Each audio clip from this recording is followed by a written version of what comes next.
السلام علیکم ورحمۃ اللہ وبرکاتہ، نحمدہ ونصلی علی رسولہ الکریم، اما بعد فاعوذ باللہ من الشیطان الرجیم، بسم اللہ الرحمن الرحیم، رب اشرح لی صدری ویسر لی امری واحلل عقدۃ من لسانی یفقہوا قولی۔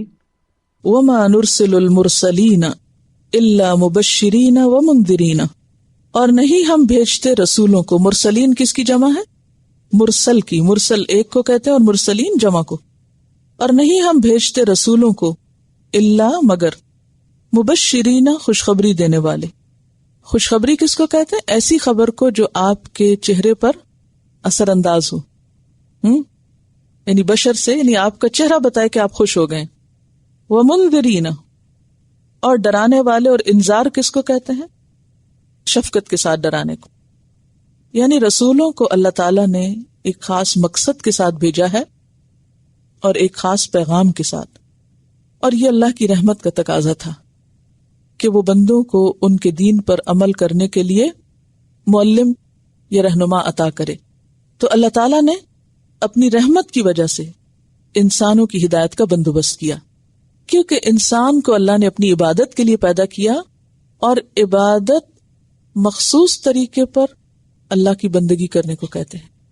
ویسے تو زندگی میں ہر وہ چیز جو اللہ کی مرضی کے مطابق ہو، لیکن یہ جو ورشپ کا کانسیپٹ ہے وہ کیا ہے؟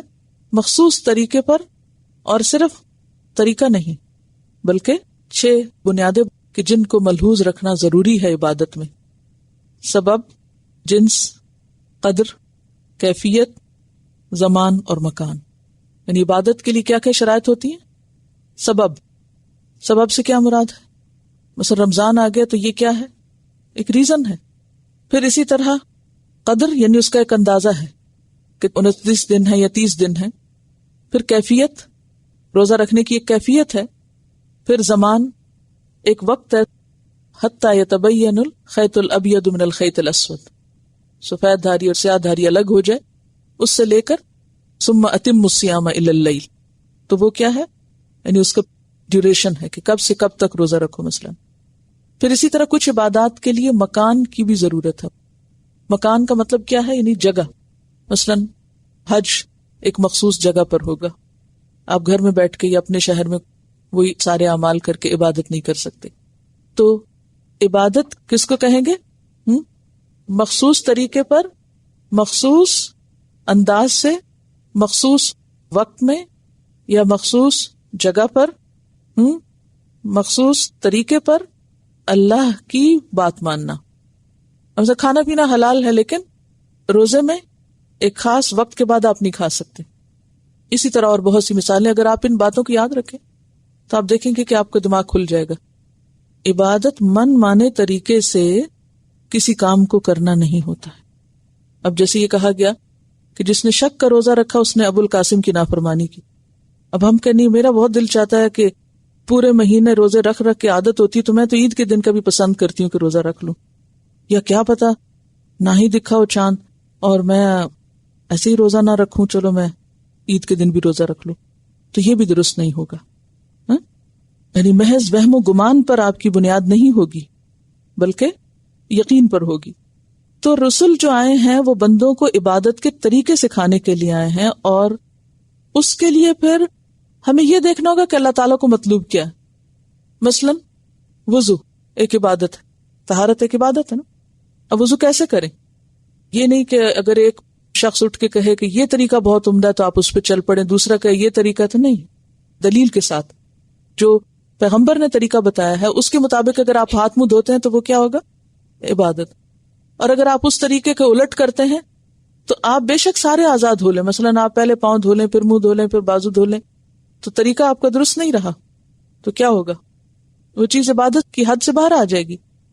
پھر اسی طرح نماز آپ صلی اللہ علیہ وسلم نے پڑھ کے بھی دکھائی، صلو کما رأیتمونی اصلی، جیسے میں پڑھتا ہوں نماز ویسے تم بھی ادا کرو۔ پھر اس کے بعد زکوٰۃ، حج، خذوا عنی مناسککم، یہ ساری عبادات کس چیز کا تقاضا کرتی ہیں؟ علم کا، تعلیم کا، سیکھنے کا، سکھانے کا۔ اور اگر کوئی شخص اس طریقے پر اس کو نہیں کرتا اپنے طریقے پہ کرتا ہے تو وہی چیز کیا ہو جائے گی؟ وہ عبادت نہیں رہے گی.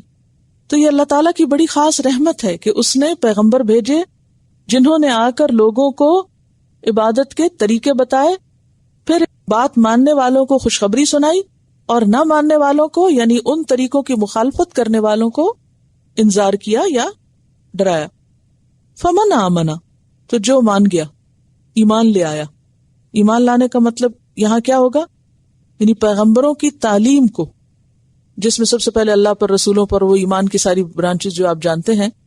وہ اصلح، اور اس نے اصلاح کر لی، یعنی اپنا طریقہ درست کر لیا، عمل صالح کیا. اور عمل صالح کی 2 بنیادیں کیا ہیں؟ نمبر 1 اخلاص للہ، اور نمبر 2 مطابقت رسول اللہ، نبی صلی اللہ علیہ وسلم کی پیروی کے مطابق. کیونکہ جو کام آپ کے طریقے کے مطابق نہیں ہوگا وہ ریجیکٹڈ ہے، مردود ہے، قبول ہی نہیں. فلا خوف علیہم، تو ایسے لوگوں پر خوف نہیں ہوگا. یعنی ایسے لوگوں پر اللہ کا بڑا احسان ہے کہ وہ زندگی کس طرح گزار رہے ہیں؟ جیسے اللہ چاہتا ہے. یعنی مستقبل کا کوئی خوف نہیں ہوگا. ولا ہم یحزنون، اور نہ ہی وہ غمگین ہوں گے. کس بات پر؟ اجر جانے پر.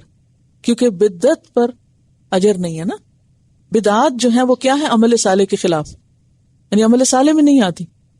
اب اگر ایک شخص کوئی کام کر کر کے تھک رہا ہے اور اس کی کوئی بنیاد ہی نہیں سنت میں، تو وہ کیا کر رہا ہے؟ جتنی بھی بدعات ہیں، آپ دیکھیں بدعات میں جو لوگ پڑے ہوئے قابل رحم ہے کہ مال، وقت، انرجی لگاتے ہیں لیکن حاصل کچھ بھی نہیں ہوتا. تو بدعات کا اختیار کرنے والے قیامت کے دن کیا کریں گے؟ حسرت اور ندامت کے شکار ہوں گے کہ اتنا کچھ ہم کرتے رہے اور ہمیں کوئی اجر بھی نہ ملا، کوئی صلہ بھی نہ ملا، تو غمگین ہوں گے. اور اسی طرح خوف جو ہے، وہ خوف کب ہوتا ہے انسان کو؟ جب اس کو یہ ڈر ہو کہ پتہ نہیں میں نے جو کیا ہے ٹھیک کیا ہے کہ نہیں کیا. اور خوف عموماً فیوچر کا ہوتا ہے. تو یہاں 2 طرح کے انسانوں کی بات ہو رہی ہے. کچھ ایسے ہیں کہ جو مان جاتے ہیں اور کچھ نہیں مانتے. تو جو مان جائیں پھر ان کے لیے کیا ہے؟ خوشخبری. اور جو نہ مانے ان کی بات آگے آ رہی ہے. والذین کذبوا، اور وہ لوگ جو جھٹلائیں. کیا جھٹلا دیں؟ بآیاتنا، ہماری آیات کو. اور آیات 2 قسم کی ہیں، کونی اور شرعی. شرعی آیات یعنی رسولوں کو جھٹلانا اور رسولوں کی لائی ہوئی وحی کو جھٹلانا، چاہے وہ قرآن میں ہو یا سنت میں. اور دوسری طرف کونی آیات جیسے سورج، چاند وغیرہ ہیں، ان کو اللہ کے علاوہ کسی اور چیز سے منسوب کرنا یا ان کی عبادت شروع کر دینا، تو یہ اللہ کی آیات کو جھٹلانا ہے. یمسہم العذاب، ان کو عذاب چھوئے گا. دیکھیے کہ چھوتا کون ہے؟ ٹچ کون کرتا ہے؟ جو زندہ ہوتا ہے نا. مس کیا ہوتا ہے؟ ٹچ. مثلاً آپ اپنے جسم کا ایک حصہ دوسرے سے ٹچ کر رہے ہیں تو آپ کو ایک فیلنگ آتی ہے، یا کوئی آپ کو ٹچ کرتا ہے تو آپ کو ایک فیلنگ آتی ہے. تو یہاں عذاب ٹچ کرے گا، تو اس سے کیا فیلنگ آ رہی ہے آپ کو؟ یعنی آپ دیکھیے کہ یہ بھی کہا جا سکتا تھا ان کو عذاب پہنچے گا، لیکن یہ کہا گیا کہ عذاب ان کو مس کرے گا، چھوئے گا. تو اس میں جو فیلنگ ہے وہ بالکل بدل جاتی ہے، جیسے کوئی جیتی جاگتی بلا ہے جو آ کے پکڑ رہی ہے نا. یعنی شدت اور احساس کے اندر جو ایک ذاتی ہے وہ بڑھ جاتی ہے. بما کانوا یفسقون، بوجہ اس کے جو وہ تھے نافرمانی کرتے. اور فسق کا کیا معنی ہوتا ہے؟ حد توڑنا، حد سے باہر نکلنا، یہ فسق ہوتا ہے. فسق 2 طرح کا ہوتا ہے، ایک فسق اکبر ہے، ایک اصغر ہے. فسق اکبر کیا ہے؟ اللہ پر ایمان لانے سے باہر نکل، یعنی کوئی اللہ کو نہ مانے یا اللہ کے ساتھ کسی اور کو الہ مانے، تو یہ فسق کفر کہلاتا ہے. اور ایک فسق ہوتا ہے اس شخص کا جو اللہ کو تو مانے مگر اللہ کی کوئی بات نہ مانے. اس کو کیا کہتے ہیں؟ فسق اصغر کہتے ہیں، چھوٹا فسق. ٹھیک ہے. اب یہ جو فسق ہے یہ کفر سے مستقل چیز بھی ہے، الگ چیز بھی ہے. ٹھیک ہے. یعنی فسق کفر بھی ہو سکتا ہے اور فسق کفر کے علاوہ نافرمانی بھی ہو سکتی ہے. یعنی فاسق کافر بھی ہو سکتا ہے اور فاسق غیر کافر بھی ہو سکتا ہے، یعنی سو کالڈ مسلم بھی فاسق ہو سکتا ہے. ٹھیک ہے نا. یہ بتانا اس لیے ضروری ہے کہ بعض اوقات ہم چیزوں کو مکس اپ کر جاتے ہیں. فاسق الگ سے انڈیپینڈنٹلی ایک الگ کیٹیگری نہیں ہے، بلکہ وہ پہلی 3 کیٹیگریز جو قرآن میں بیان ہوئی ہیں، مومن، منافق اور کافر کی، انہی میں سے کوئی ایک ہو سکتا ہے. مومن بھی نافرمانی کر سکتا ہے اور کافر بھی. اور کافر کی نافرمانی کیا ہے؟ کہ وہ اللہ کو نہ مانے یا ایمان کے جو تقاضے ہیں ان میں سے کسی تقاضے کا انکار کر دے. قل کہہ دیجئے، لا اقول لکم، میں نہیں کہتا تم سے، کیا اندی خزائن اللہ، کہ میرے پاس اللہ کے خزانے. کس کو کہا جا رہا ہے؟ قل، نبی صلی اللہ علیہ وسلم. بات یہ ہے کہ آپ کو تو سارا ہی قرآن پہنچانا تھا، تو پھر یہ کیوں کچھ آیتوں سے پہلے کل آ جاتا ہے؟ اور اس صورت میں تو اگر آپ آیات کی ابتدا دیکھیں تو اکثر آیتوں کے شروع میں آئے گا کل. کیا حکمت ہے اس میں؟ قل کا مطلب آپ کہیے. اگر قل نہ بھی کہا جاتا تو آپ تو کہنے والے ہی تھے، کیونکہ آپ کو کیا حکم ہے کہ جو پہنچا ہے پہنچا دیجیے. ٹھیک ہے نا؟ یعنی ایک خاص حکم اور خاص پیغام ہے اس میں کہ آپ لوگوں کو بتائیے، آپ بتائیے. اللہ تعالیٰ تو بتا ہی رہے ہیں، آپ اس کو آگے پہنچا دیجئے لوگوں تک. اب ذرا دیکھیے کہ کیا پہنچانے کو کہا جا رہا ہے. آپ لوگوں کو بتائیے. کیا؟ لا اقول لکم، میں تمہیں نہیں کہتا. کیا؟ اندی خزائن اللہ، کہ میرے پاس ہیں اللہ کے خزانے. یہ بتائیے لوگوں کو. اللہ تعالیٰ رسول اللہ صلی اللہ علیہ وسلم سے فرما رہے ہیں آپ لوگوں کو یہ کہیے کہ میرے پاس اللہ کے خزانے نہیں ہیں. کیا معنی بنتا ہے اس کا؟ بہت سے لوگ یہ سمجھتے ہیں کہ رسول اللہ صلی اللہ علیہ وسلم کے پاس اللہ تعالی والی طاقت یا اختیارات یا قدرت یا چیزوں کے اوپر اختیار ہے، جبکہ ایسا نہیں ہے.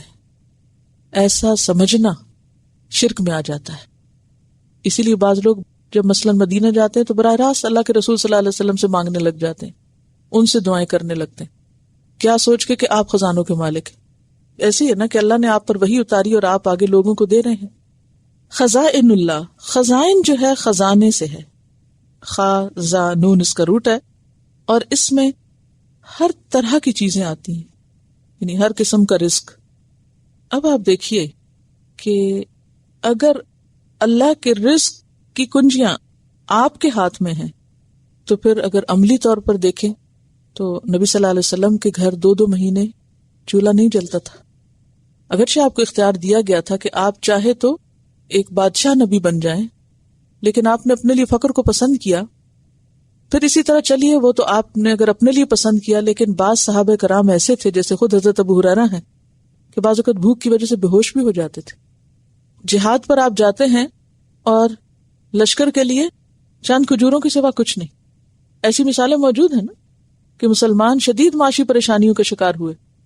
تو پھر اس سے کیا پتہ چلتا ہے کہ اصل مالک کون ہے؟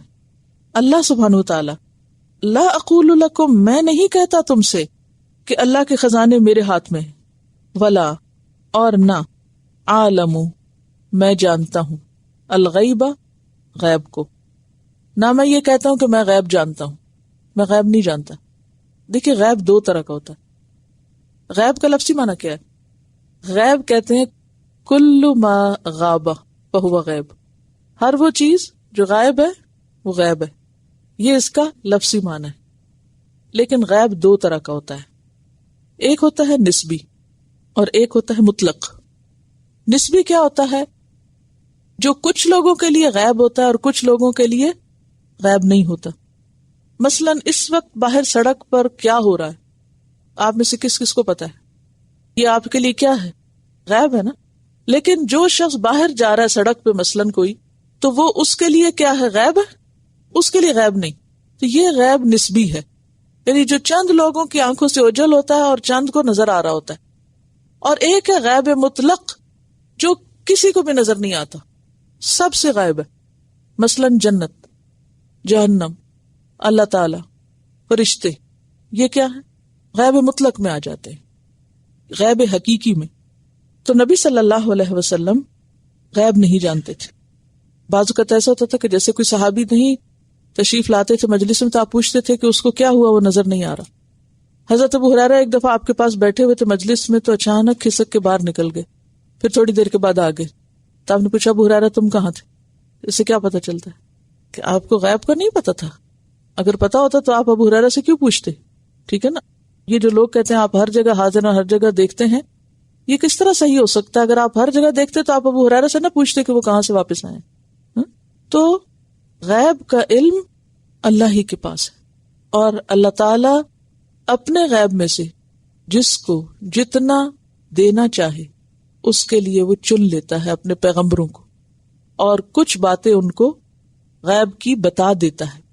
پھر وہ جو علم دے دیتا ہے وہ پھر غیب نہیں رہتا. ٹھیک ہے نا.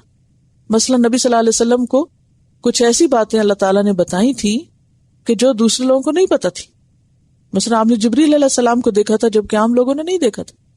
تو جبریل کو کس طرح دیکھا تھا؟ اللہ کے اذن سے یا اپنی ذاتی کوشش سے. اگر آپ میں سے کوئی چاہے دیکھنا تو نہیں دیکھ سکتے. 40 سال تک آپ نے نہیں دیکھا تھا یا دیکھا تھا؟ کبھی آپ نے ایک دفعہ بھی کہا ہو کہ لوگوں میں 40 سال سے جبریل دیکھ رہا ہوں؟ نہیں کہا آپ نے. جب اللہ نے بھیجا جبریل کو تو آپ نے دیکھا، اور یہ اللہ کے اذن سے ہوا. اللہ نے اس وقت کے لیے، اس خاص کام کے لیے آپ کو چن لیا، لہذا جبریل کو آپ نے دیکھ لیا جبکہ وہ باقی سب کے لیے غائب تھے. تو یہ بات چونکہ عقیدے سے تعلق رکھتی اس لیے اس کے بارے میں بہت ذہن کلیئر ہونا چاہیے. کیا سیکھا آپ نے؟ کیا سمجھ آئی آپ کو؟ ہر قسم کے خزانے بھی اللہ کے پاس ہیں، الا یہ کہ اللہ تعالیٰ اپنے خزانے میں سے جس کو جتنا چاہے دے دے. غیب کا بھی اصل مالک وہی ہے، اور اپنے مرضی سے وہ کسی کو چن لے کچھ دینے کے لیے، لیکن سارا غیب نہیں دیتا، وہ مخصوص چیز. اس کو ایک اور مثال سے سمجھیے. کبھی آپ کو خواب آیا، وہ خواب سچا ہوا؟ کئی دفعہ ایسے ہوتا ہے آپ ایک چیز دیکھتے ہیں اور وہ ہو جاتی. اب یہ جو قبل از وقت آپ نے ایک چیز دیکھ لی، وہ آپ نے کوئی اپنی ذاتی کوشش کی تھی؟ نہیں نا. تو وہ کیسے دیکھ لی آپ نے؟ اللہ نے اذن دیا اور آپ نے خواب میں دیکھ لی ایک چیز. تو حدیث میں کیا آتا ہے کہ خواب میں جو مبشرات ہیں یہ نبوت کا 40واں حصہ ہے. تو جس طرح ایک عام انسان کو خواب میں بعض اوقات اللہ تعالیٰ کوئی ایسی چیز دکھا دیتا ہے جو صرف اسی کو نظر آتی ہے، کسی اور کو نظر نہیں آتی، یا فیوچر کے بارے میں ہوتی ہے یا غیب سے متعلق ہوتی ہے، تو یہ اللہ نے اس خاص شخص کو اپنی خاص رحمت سے کوئی ایک چیز دکھانے کے لیے فیصلہ فرمایا. لیکن اگر کسی کو کوئی ایک خواب ایسا آ گیا تو اس کا یہ مطلب نہیں کہ اب وہ عالم الغیب ہو گیا. اسی طرح اللہ تعالیٰ نے پیغمبروں کو مخصوص چیزوں کے لیے کیا کیا؟ چنا، اور ان کو غیب کا جتنا چاہا علم دیا. یہ اللہ کو پتا کہ کتنا. اب اس مخصوص علم کو جاننے کی وجہ سے یہ لازم نہیں آتا کہ پیغمبر سارے ہی غیب جانتے ہیں. اب قیامت کا علم کیا ہے کسی کو نہیں پتا. جب کبھی سوال کیا گیا تو اللہ تعالیٰ نے اس کا صحیح وقت نہیں بتایا. تو اس سے کیا پتہ چلتا ہے؟ آپ صلی اللہ علیہ وسلم کو قیامت کا وقت نہیں پتا تھا کہ آپ غیب مطلق نہیں جانتے، اور کوئی بھی نہیں جانتا. سمجھ گئے آپ سب کہ نہیں؟ گڑبڑ نہ کریں چیزوں کو. ولا اقول لکم، اور نہ میں تم سے کہتا ہوں انی ملک، کہ میں فرشتہ ہوں. میں یہ بھی نہیں کہتا کہ میں فرشتہ ہوں، کہ میں کھاتا پیتا نہیں اور نکاح نہیں کرتا یا نہیں کروں گا. ان اتبع، نہیں میں پیروی کرتا، الا ما یوحى الی، مگر اس چیز کی جو میری طرف وحی کی جاتی ہے. اور وحی کیا ہوتی ہے؟ خفیہ اشارہ. یہ ہے اس کا لفظی معنی. اور اصطلاح میں وحی کیا ہوتا ہے؟ پیغمبر کی طرف لوگوں کی ہدایت کے لیے اللہ تعالیٰ مخصوص طریقے پر جو پیغام بھیجتا ہے وہ وحی کہلاتی ہے. اور وحی کا لفظی معنی ہوتا ہے نا چھپی ہوئی چیز ہے، چھپا ہوا اشارہ، خفیہ چیز. اب وحی بھی خفیہ چیز ہے، تو پیغمبر کو جب دی تو مخصوص طریقے سے، خفیہ طریقے سے، جو عام بندوں کو نہیں ملتی. یہی فرق ہوتا ہے عام بندوں اور پیغمبر میں. فرمایا کہ مجھے تو یہ حکم دیا گیا کہ میں کیا کروں؟ جو میرے پاس بذریعہ وحی آ رہا ہے اس کی پیروی کروں، اس کو فالو کروں، اس پر عمل کروں. قل، کہہ دیجئے، هل يستوي الاعمى والبصیر، کیا برابر ہو سکتے ہیں اندھا اور دیکھنے والا؟ اعمى سے مراد کون؟ یہاں اعمى اور بصیر حسی معنوں میں ہے یا مانوی طور پر؟ فزیکلی بھی اگر دیکھا جائے تو اندھا اور دیکھنے والا ایک جیسے نہیں ہوتے. انڈرسٹوڈ نہیں؟ یہ تو سب کو پتا ہے. تو اسی طرح مانوی طور پر بھی دونوں ایک جیسے نہیں. تو اندھا کون ہے یہاں؟ کافر. اور دیکھنے والا کون ہے؟ مومن. دلیل کیا ہے کہ اس سے مراد کافر ہے؟ سمن بکمن امیون فہم لا یرجعون. یعنی جب یہ بات واضح ہو جائے، کون سی؟ کہ میرے پاس خزانے نہیں، میں غیب نہیں جانتا، میں فرشتہ نہیں، تو پھر اگر کوئی ان باتوں کی حقیقت نہیں سمجھتا اور پھر بھی اس بات پہ تلا ہوا ہے کہ وہ اللہ کے سوا کسی اور کو خزانوں کا مالک سمجھے، یا اس کو عالم الغیب سمجھے، یا فرشتہ سمجھے کسی انسان کو، تو وہ اس طرح کی بات کہے تو پھر کیا ہے؟ وہ تو پھر ایسے ہی جیسے اس کو کوئی بات دکھائی نہیں دیتی. اتنے واضح دلائل کے باوجود بھی پھر اگر کوئی نہیں سمجھتا تو پھر سمجھ کا قصور ہے. افلا تتفکرون، کیا پھر تم غور و فکر نہیں کرو گے؟ افلا تتفکرون، تفکر کس سے ہے؟ فکر سے. تو یہاں غور و فکر کے لیے ابھارا گیا ہے. غور و فکر کرنا پسندیدہ چیز ہے، اور غور و فکر سے کام نہ لینا ناپسندیدہ ہے. کیسے غور و فکر کس بات پہ کیا جائے؟ دیکھیے، اللہ تعالیٰ نے انسان کو آنکھیں دی ہیں، کس لیے؟ کان دیے ہیں، کس لیے؟ دل دیا ہے، سمجھے؟ اگر وہ نہ اپنی آنکھ سے کام لے، نہ اپنے کان سے، نہ اپنے دل سے، وہ دیکھے تو کسی اور کی آنکھ سے، وہ سنے تو کسی اور کے کان سے، وہ سوچے تو کسی اور کی عقل سے، تو یہ کیا ہوتی ہے؟ Blind following. جو لوگ کہہ رہے ہیں بس وہی کہنا شروع کر دے، آنکھیں بند کر کے کسی کے پیچھے چل پڑے. تو یہ چیز اسلام میں ناپسندیدہ ہے. پسندیدہ کیا ہے؟ غور و فکر کرنا، کہ انسان اپنی عقل استعمال کرے، خود سوچے سمجھے. کیونکہ انسان کے اندر بہت سی ویکنیسز ہیں، انسان کے اندر خواہشات بھی ہیں، اس کے جذبات بھی ہیں، اس کی بعض اوقات کسی مخصوص چیز سے ایک ایسوسیشن یا اٹیچمنٹ ہوتی ہے. لیکن اللہ کی عبادت کیا تقاضا کرتی؟ انسان ان سب چیزوں سے اوپر اٹھے. اور اگر وہ اوپر نہیں اٹھتا اور غور و فکر نہیں کرتا تو پھر کیا ہے؟ عامہ ہے. جب اس نے اپنی آنکھ سے کام ہی نہیں لیا اور اپنے دل سے کام ہی نہیں لیا تو فہم لا یرجعون، ان کو سمجھ بھی تو نہیں آئے گی، پھر پلٹیں گے کہاں سے؟ تو اس آیت کا خلاصہ کیا ہے؟ نمبر 1، اس بات کا یقین کہ نبی خزانوں کا مالک نہیں ہوتا. نمبر 2، نبی غیب نہیں جانتا. نمبر 3، نبی فرشتہ نہیں ہوتا، وہ انسان ہوتا ہے، اسے انسانوں کی طرح بھوک، پیاس، نیند، ہر چیز کی ضرورت ہوتی ہے. انسانوں کی خصوصیات اس میں ہوتی ہیں کیونکہ وہ انسانوں کے لیے رہنما بنا کے بھیجے جاتے ہیں. اور پھر یہ ہے کہ دیکھنے والا اور اندھا برابر نہیں ہوتا، کافر اور مومن، جاہل اور عالم، یہ سب ایک جیسے نہیں ہوتے. پیچھے بھی آپ اس مضمون کو پڑھ چکے ہیں. یعنی آنکھوں سے مراد صرف اس نظر سے دیکھنا نہیں بلکہ بصیرت کا استعمال ہے. تو پھر پوچھا گیا، اور یہ ایک طرح سے ڈانٹ بھی ہے، فلا تتفکرون، غور و فکر نہیں کرو گے، سوچو گے نہیں، عقل سے کام نہیں لوگے. وَأَنذِرْ بِهِ الَّذِينَ، اور خبردار کرو اس کے ساتھ. کس کے ساتھ؟ قرآن کے ساتھ. کس کو؟ الذین، ان لوگوں کو، یخافون، جو ڈرتے ہیں. کس بات سے؟ ان یحشروا، کہ وہ جمع کیے جائیں، سمیٹے جائیں، اکٹھے کیے جائیں، الی ربہم، اپنے رب کی طرف. یعنی جو لوگ حشر سے، اپنے رب کی طرف واپس جانے سے ڈرتے ہیں، یہ قرآن ان کو فائدہ دے گا. آپ ان کو خبردار کرو. اس کا یہ مطلب نہیں کہ صرف ایمان والوں کو یا مان جانے والوں کو ہی بتانا چاہیے اور باقیوں کو نہیں. قرآن پاک کے بارے میں آتا نا، ہدی للناس، یہ کیا ہے؟ سارے انسانوں کے لیے ہدایت ہے. لیکن دوسری جگہ کیا آتا ہے؟ ہدی للمتقین، یہ متقین کے لیے ہدایت ہے. تو اس میں کنٹرڈکشن نہیں. کیوں؟ کہ اللہ نے اس کتاب کو ساری انسانیت کے لیے رہنمائی کا ذریعہ بنایا. لیکن فائدہ کون اٹھائے گا؟ جس کے دل میں خدا کا خوف ہوگا. یہی مضمون یہاں بیان ہو رہا ہے کہ اس قرآن کے ذریعے ان کو ڈراؤ جو اپنے رب کی طرف واپسی کا خوف رکھتے ہیں، حشر کا خوف رکھتے ہیں. کیونکہ حشر کا خوف ایسی چیز ہے کہ انسان کو انڈیپینڈنٹ کر دیتا ہے اپنی سوچ میں. کیسے؟ وہ کہتا ہے میں نے اپنی قبر میں جانا. یہ عام طور پہ سنا ہوگا نا، ہر انسان وہاں اکیلا اکیلا ہوگا نا. یوم یفر المرء من اخیہ و امہ و ابیہ و صاحبتہ و بنیہ، جس دن انسان بھاگے گا کس کس سے؟ من اخیہ، اپنے بھائی سے، و امہ، اپنی ماں سے، و ابیہ، اپنے باپ سے، و صاحبتہ، اپنی بیوی سے، و بنیہ، اور بیٹے سے. انسان ایک کے بعد ایک رشتے پر ڈیپینڈ کرتا ہے نا. قیامت کے دن سب سے بھاگے گا، کوئی کسی کو نہیں پوچھے گا. یہ ہے حشر کا دن. تو جو لوگ حشر کی ہولناکیوں سے ڈرتے ہیں کہ میرے کام کسی اور نے نہیں آنا، کیونکہ پیچھے آنا فلا تتفکرون، میں اندھا بن کے کیوں رہوں، میں غور و فکر کیوں نہ کروں، کوئی مجھے نہیں چھڑانے والا، کوئی میرے کام آنے والا نہیں، مجھے اپنی عقل سے کام لینا چاہیے. تو ایسے لوگوں کو یہ قرآن فائدہ دیتا ہے. ایسے ہی لوگ اس سے انذار حاصل کرتے ہیں. اور کیا؟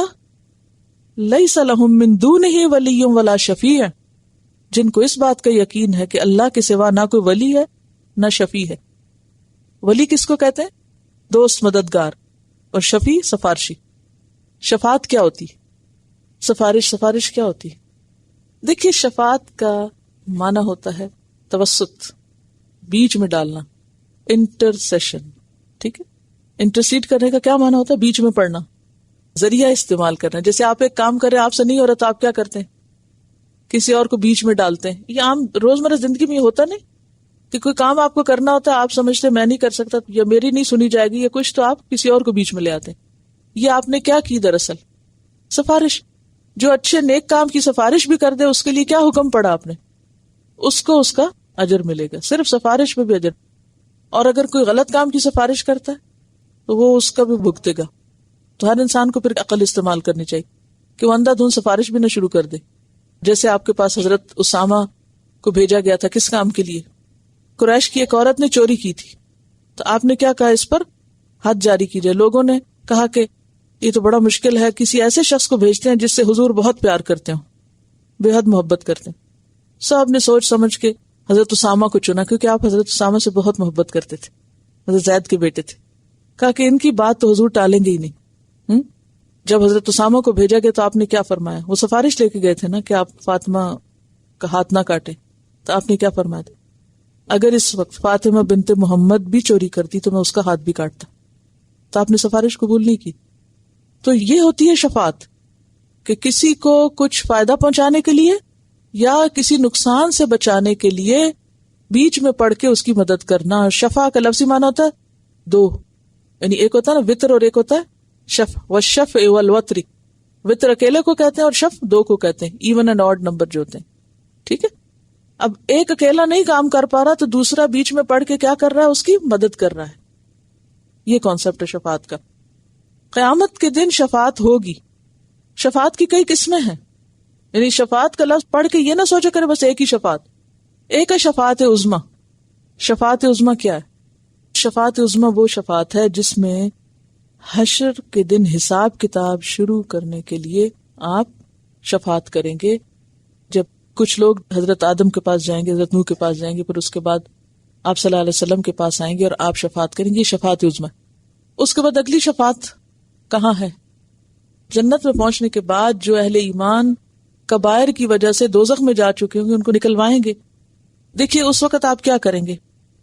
جب آپ جنت میں پہنچ جائیں گے تو پھر آپ کو فکر ہوگی کہ میری امت میں سے کون ابھی نہیں پہنچا. پھر آپ اللہ تعالیٰ کی حمد و ثنا کریں گے، شفاعت کریں گے، پھر اس سے کچھ لوگوں کو نکال لیا جائے گا، پھر بھی ابھی کچھ لوگ ہوں گے، پھر ان کو نکالا جائے گا، پھر ان کو نکالا جائے گا، حتیٰ کہ آخری بندہ بھی نکل آئے گا. اس کے علاوہ بھی مختلف مقامات ہیں شفاعت کے، لیکن یہ دو بھی آج اب اگر آپ یاد رکھ لیں تو بہت اچھی بات ہے. بعض لوگ شفاعت کا انکار کرتے ہیں تو یہ درست نہیں، یعنی شفاعت کا انکار نہیں کرنا چاہیے، ہے لیکن اپنے اپنے مقام پر. ٹھیک ہے، وہ اس کو مطلقاً لے لیتے ہیں، من ذا الذی یشفع کا مطلب کوئی سفارش کر ہی نہیں سکے گا. یہ نہیں ہے اس آیت کا مطلب. اس آیت کا مطلب یہ ہے کہ شفاعت مطلق نہیں ہے. اب تھوڑے تھوڑے آپ ڈیفیکلٹ لفظ بھی سمجھنے لگ گئے ہیں ماشاءاللہ، مطلق اور مقید. الحمدللہ. یعنی ہر علم کی ایک ٹرمینالوجی ہوتی ہے نا، یا نہیں؟ آپ میتھمیٹکس پڑھیں، آپ فزکس پڑھیں، اس کی ایک ٹرمینالوجی ہے یا نہیں؟ جس کو وہ ٹرمینالوجی نہ آتی ہو وہ اس علم کا ماہر ہو سکتا ہے؟ نہیں. تو تفسیر کے لیے بھی یا اسلامی علوم کے لیے بھی کچھ ٹرمینالوجی آپ کو ڈائجسٹ کرنی پڑے گی تاکہ بات جلدی سمجھ آیا کرے. چلیے، لیس لہم من دونی ولی ولا شفیع. تو یہ شفاعت کس کے لیے نہیں ہوگی؟ کافروں کے لیے. ٹھیک ہے، لعلہم یتقون، شاید کہ وہ تقوی اختیار کریں، اللہ کی اطاعت اختیار کریں اور گناہوں سے بچیں. ولا تطرد الذین، اور نہ تم دور پھینکو ان لوگوں کو. طرد ہوتا ہے دور پھینکنا. ذلیل سمجھ کے ہانکنا، تھرو کرنا. نہ دور پھینکے ان لوگوں کو، کن کو؟ یدعون ربہم، جو پکارتے ہیں اپنے رب کو. اور یہاں پکارنا دعا کے معنوں میں بھی اور عبادت کے معنوں میں بھی ہے، کہ جو اپنے رب کی عبادت کرتے ہیں، کیونکہ دعا بھی عبادت ہے اور عبادت کے لیے بھی دعا کا لفظ آتا ہے قرآن میں. ٹھیک ہے، یہ یاد رکھنا ہے آپ کو آئندہ تفسیر سمجھنے کے لیے. دعا کا لفظ دو کن معنوں میں استعمال ہوتا ہے؟ دعا اور عبادت. ٹھیک ہے. اور نہ آپ دور پھینکیں ان لوگوں کو جو اپنے رب کی عبادت کرتے ہیں یا اپنے رب کو پکارتے ہیں. بالغداۃ والعشی، صبح اور شام. غدات اول النہار، دن کا پہلا حصہ، اور عشی دن کا آخری حصہ. عصر کے بعد کا وقت کیا کہلاتا ہے؟ عشی. اور فجر کے بعد سورج نکلنے تک غدات. اچھا، اب آپ دیکھیے کہ اگر اس کا معنی دعا لیا جائے کہ وہ صبح اور شام دعائیں پڑھتے ہیں، یدعون ربہم بالغداۃ والعشی، پکارتے ہیں. ٹھیک ہے. دوسرا معنی عبادت، تو کون سی عبادت مراد ہوگی پھر یہاں؟ فجر کی نماز اور عصر کی نماز کی طرف اشارہ ہے. تو یہ دونوں معنی لیے گئے. یریدون، وہ چاہتے ہیں، کیا؟ وجہہ، اس کا چہرہ. کس کا؟ اللہ سبحانہ وتعالیٰ کا. اور اللہ کا چہرہ ہے، کیسا ہے یہ نہیں ہمیں پتا، لیکن یہ ماننا ضروری ہے کہ اس کا چہرہ ہے. اور یہاں مراد کیا ہے اللہ کے چہرے سے؟ اخلاص، یعنی اللہ کے لیے عبادت خالص کرتے ہیں، کسی دکھاوے کے لیے نہیں، ریاکاری کے لیے نہیں، شہرت کے لیے نہیں. صبح شام اللہ کو پکارتے ہیں، صبح شام اللہ کا ذکر کرتے ہیں، صبح شام عبادت میں مصروف رہتے ہیں. ما علیک من حسابہم من شیء، نہیں ہے آپ پر ان کے حساب میں سے کوئی چیز. ان کے حساب سے کیا مراد ہے؟ ان سے جو پوچھ ہوگی اس کا ذمہ آپ پر نہیں، وہ آپ سے نہیں پوچھا جائے گا. وما من حسابک علیہم من شیء، اور نہ آپ کے حساب میں سے ان پر کوئی چیز. تو یہاں حساب کی بات ہو رہی ہے کہ ان کا حساب آپ سے اور آپ کا ان سے نہیں لیا جائے گا. تو کیا مطلب ہے؟ ہر شخص پھر اپنے کیے کا خود ذمہ دار ہے. فتطردہم، تو آپ ان کو دور پھینکیں گے. فتکون من الظالمین، تو ظالموں میں شمار ہوں گے. اس کی بیک گراؤنڈ کیا ہے؟ حضرت سعد بن ابی وقاص کہتے ہیں، ہم 6 آدمی آپ کے پاس بیٹھے تھے.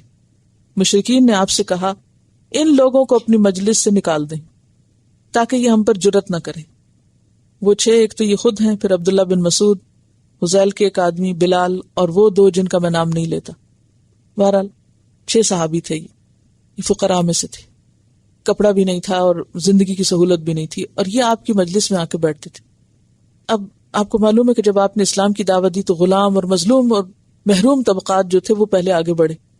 یہ چیز فتنہ بن گئی کن کے لیے؟ امراء کے لیے. وہ کہتے تھے اگر آپ چاہتے ہیں ہم ایمان لائیں تو آپ مجلس خالی کریں. یہ کیوں کہتے تھے؟ اسٹیٹس کانشیس تھے کہ ہم فقیروں کے ساتھ نہیں بیٹھتے ہوتے، کیونکہ ان کے ہاں تو بہت زیادہ اونچ نیچ تھی نا، کلاس سسٹم تھا. اسلام میں تو کوئی کلاس سسٹم نہیں ہے. اور پھر یہ دور جدید کی جاہلیت میں کلاس سسٹم بنے ہوئے، فلاں اس کلاس سے اور فلاں اس کلاس سے. اللہ کی نظر میں سب سے اچھا وہ ہے جس کے اندر تقویٰ ہے، خواہ وہ کسی بھی کلاس سے، خواہ وہ بلال حبشی کیوں نہ ہو. تو ان کا کہنا یہ تھا کہ ہمارے لیے مخصوص مجلس کریں، ہمیں اسپیشل VIP ٹریٹمنٹ دیں. یہ سب کے ساتھ ہم نہیں بیٹھ سکتے، ہم بڑی سپیریئر چیز ہیں. اب دیکھیں کہ ہر دور میں لوگوں کو اللہ کی طرف سے ملنے والی جو نعمتیں ہوتی ہیں نا، ان کی وجہ سے بعض اوقات لوگوں کے اندر ایک خاص قسم کا تکبر آ جاتا ہے. کسی کو مال کی وجہ سے آتا ہے، کسی کے اندر علم کی وجہ سے آتا ہے. مثلا کوئی مالدار ہے تو وہ کیا کہے گا کہ مجھے غریبوں کے ساتھ نہیں بیٹھنا. کوئی صاحب علم ہے تو کیا کہے گا، میں انٹلیکچوئل ہوں اور میں کسی جاہل بدھو کے ساتھ نہیں بیٹھ سکتا، میری ریکوائرمنٹ کچھ اور ہے، مجھے آپ سے اور طرح بات کرنی. تو اسلام میں یہ طریقہ نہیں. نبی صلی اللہ علیہ وسلم کی مجلس میں پڑھے لکھے لوگ بھی آتے تھے اور بالکل لا علم بھی آتے تھے، امیر ترین بھی آتے تھے، عبد الرحمن بن عوف جیسے، اور غریب ترین بھی آتے تھے. کیونکہ اسلام کا بہت بڑا کارنامہ کیا ہے کہ اس نے لوگوں کے اندر کیا پیدا کیا؟ ایک ہم آہنگی اور ایک اتحاد اور محبت اور مساوات. اور مساوات اس معنی میں نہیں جو نیگیٹو معنی ہے اس کا، مراد یہ ہے کہ انسانیت میں ان کو برابر کا درجہ دیا. اور اصل ویلیو کس کی رکھی؟ تقویٰ کی، نہ کہ کسی دنیاوی چیز کی. فتطردہم، آپ دیکھیے کہ آج بھی تو یہ صفت بعض لوگوں میں موجود ہوتی ہے یا نہیں؟ خود مسلمانوں کے اندر یہ چیز بہت زیادہ ہو گئی ہے. کیا خیال ہے؟ اسٹیٹس کانشیس بہت ہو گئے ہیں اور یہ پسندیدہ چیزوں میں سے نہیں ہے. فَتَطْرُدَهُمْ فَتَكُونَ مِنَ الظَّالِمِينَ. نبی صلی اللہ علیہ وسلم کو کہا جا رہا ہے اگر آپ ان کو پھینکیں گے. آپ کو کیوں کہا گیا کہ آپ اگر پھینکیں گے؟ آپ پھینک تو نہیں رہے تھے. پھر بات یہ ہے کہ حدیث میں آتا ہے, وہ صحیح مسلم کی روایت ہے, کہ آپ کے دل میں کوئی خیال آیا, اچھا کچھ کرتے ہیں پھر اس چیز کا کہ ان کو کوئی الگ ٹائم دے دیا جائے یا ان کے لیے کوئی الگ جگہ رکھ لی جائے. صرف خیال آیا. حدیث میں آتا ہے آپ کے دل میں جو اللہ نے چاہا خیال آیا, آپ یہ بات سوچ ہی رہے تھے کہ اللہ نے یہ آیت نازل کر دی کہ ایسا نہیں ہو سکتا, جس کو نہیں آنا وہ نہ آئے. وَكَذَلِكَ فَتَنَّا بَعْضَهُمْ بِبَعْضٍ. یہ بہت زبردست آیت ہے. اسی طرح ہم بھٹکا دیتے ہیں بعض کو بعض کے ذریعے, بعض لوگوں کو بعض کے لیے فتنہ بنا دیتے ہیں. اللہ ہم سب کو اس سے محفوظ رکھے. یعنی بعض انسانوں کے لیے آزمائش بن جاتے ہیں. جنرل مفہوم اس کا کیا ہے؟ عام مفہوم کہ بعض لوگ بعض لوگوں کے لیے کیا بن جاتے ہیں؟ آزمائش بن جاتے ہیں, فتنہ بن جاتے ہیں, وہ ان کو بھٹکانے کا ذریعہ بن جاتے ہیں. اب دیکھیے بعض لوگ اچھے بھلے نیک سمجھدار عقل مند پڑھے لکھے لوگ ہوتے ہیں, لیکن کسی ایک خاص چیز کی محبت ان کو فتنے میں مبتلا کر دیتی ہے. کیونکہ دنیا کی جو چیزیں ہیں, مثلاً کو مال کی محبت میں مبتلا ہو گیا تو اس کی وجہ سے اس کے اندر ہرس اور بخل ہو گیا تو کیا ہو گیا؟ فتنہ بن گیا نا, کہ وہ بس اب صرف ایسی مجلس میں جانا چاہتا ہے جہاں اس کے کیلیبر کے لوگ ہوں, دوسری میں نہیں پسند کرتا. تو اب آپ دیکھیں کہ جیسے مسجد کا کانسیپٹ ہے, تو مسجد میں اللہ تعالیٰ نے کیا طریقہ رکھا ہے, جس مرضی جگہ سے کوئی ہو ایک ہی لائن میں کھڑے ہو. اگر علم تقویٰ زیادہ تو اگلی پچھلی صف کا فرق ہو سکتا ہے, مگر سب ایک ہی مسلح پر ایک ہی جگہ. یہ الگ بات, ہم اپنے اپنے مسلح الگ لے جاتے ہیں, پھر اپنے آپ کو انڈیویجول کرنا, پھر اس کی وجہ سے صفیں خراب کرتے ہیں, نہ آگے ہلتے ہیں نہ پیچھے ہلتے ہیں, کیونکہ مسلح زیادہ عزیز ہے ہمیں بنسبت صف بنانے کے. چاہے نماز ہو یا نہ ہو, اس کی نہیں ہمیں پرواہ. ہمیں اپنا مسلح پاک جگہ چاہیے, کیونکہ لوگوں کے پاؤں میں پتہ نہیں پاکی ہے یا نہیں. یعنی خود ساختہ معیار ہے ہمارے کسی بھی کام کو کرنے. لیکن یہاں مراد کیا ہے کہ بعض لوگوں کے لیے فتنہ بن جاتے ہیں. مثلا کسی کی محبت فتنہ بن جاتی ہے, کسی کا علم فتنہ بن جاتا ہے, کسی کا کوئی غلط طرز عمل فتنہ بن جاتا ہے. اور یہاں پر پچھلی آیت کے کانٹیکسٹ میں کیا کہ یہ غریب مسلمان فتنہ بن گئے تھے کس کے لیے؟ مکہ کے امیروں کے لیے. لیقولوا, تاکہ وہ کہیں, اہؤلاء, کیا یہ ہیں وہ لوگ, یعنی حقارت کے لیے, من اللہ علیہم, جن پہ اللہ نے احسان کیا, یہ بڑے اچھے ہیں ایمان لا کر, یہ کیسے اچھے ہو سکتے ہیں. یہ مذاق کے ساتھ کہتے تھے. من بیننا, ہمارے درمیان میں سے, یعنی ہم سب کو چھوڑ کے, اتنے بڑے بڑے سرداروں کو چھوڑ کے, انٹلیکچوئلز کو چھوڑ کے, اللہ نے ان لوگوں کو ہدایت دے دی, حضرت بلال کو اور ابن مسعود کو, اور یہ سارے لوگ یہ چن لیے گئے. اگر اس دین میں کچھ خیر ہوتی تو ان کو نہیں, ہمیں چنا جاتا, ہم آگے بڑھتے. لو کان خیرا ما سبقونا الیہ, تو وہ اس سے الٹا دین کو ہی کمتر چیز بتانے لگے. ہؤلاء من اللہ علیہم من بیننا الیس اللہ بعالم بالشاکرین, کیا اللہ شکر کرنے والوں کو خوب نہیں جانتا؟ کیا مطلب کہ اللہ تعالی ہدایت کس کو دیتا ہے؟ جو شکر گزار ہوتا ہے, جو ہدایت چاہتا ہے, جو اللہ کی طرف بڑھنا چاہتا ہے. اللہ تعالیٰ یہ نہیں دیکھتا کہ کس کے پاس دنیاوی رونق اور شان و شوکت کی کون کون سی چیز ہے. اس کا کرائیٹیریا کیا ہے؟ شکر گزار دل, کہ کس کے دل میں شکر گزاری ہے. تو اگر کسی کے اندر شکر گزاری ہے تو خواہ وہ دنیاوی اعتبار سے کتنا ہی پیچھے کیوں نہیں, وہ اللہ کا پسندیدہ ہے اور چنا ہوا ہے. تو خلاصہ کیا نکلا؟ کوئی ایک بات بتائیے. اللہ کے نزدیک قدردانی ان لوگوں کے لیے جو ایمان والے ہیں, خواہ وہ دنیاوی اعتبار سے کوئی مقام نہ رکھتے ہوں. دوسری بات یہ کہ ہدایت کے لیے شکر گزاری ضروری ہے. لئن شکرتم لازیدنکم.